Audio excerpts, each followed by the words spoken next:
Key takeaway from this film: everyone in New York City is an assassin.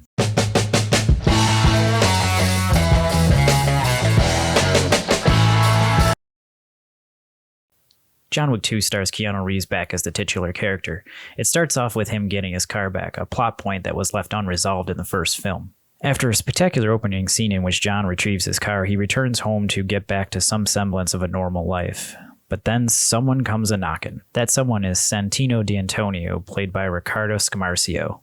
He's got a blood marker that indebts John to him until it's paid, and he wants his sister's seat at the high table, so he's using the marker to make John go kill his sister. So first, let's talk about what's good about this movie.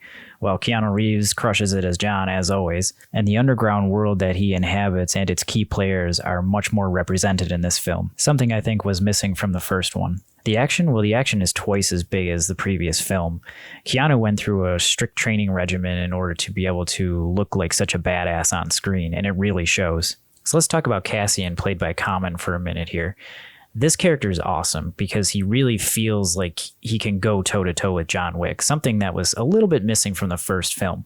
While the first film had Perkins, she kind of felt more like a bloodthirsty character and not really on caliber with John, who has dedicated attention to detail and focus. Cassian, on the other hand, feels like he has that same drive and focus that John has. Like his attention to detail and his methodical thought make him really strive to be the best he can in this field. All right, now some things that fell a little flat for me. First, Lawrence Fishburne playing the Bowery King. While Lawrence Fishburne is amazing, I just kind of expected a little more out of this role. You know, I was thinking Morpheus, but he's no Morpheus. He does help out John in a meaningful way at one point in the film, but it would have been nice to just have him do a little bit more. The other character that fell flat for me was Ares, played by Ruby Rose. She kind of portrays herself as sort of being a badass like Common, who might be able to go toe-to-toe with John Wick. But when the time comes and they actually stand off, he dispatches her pretty damn quickly. While sometimes this works, where a sort of tough guy character finds out that they're not really a tough guy when they come up against someone who's the caliber tough that John Wick is, it didn't really work in this movie.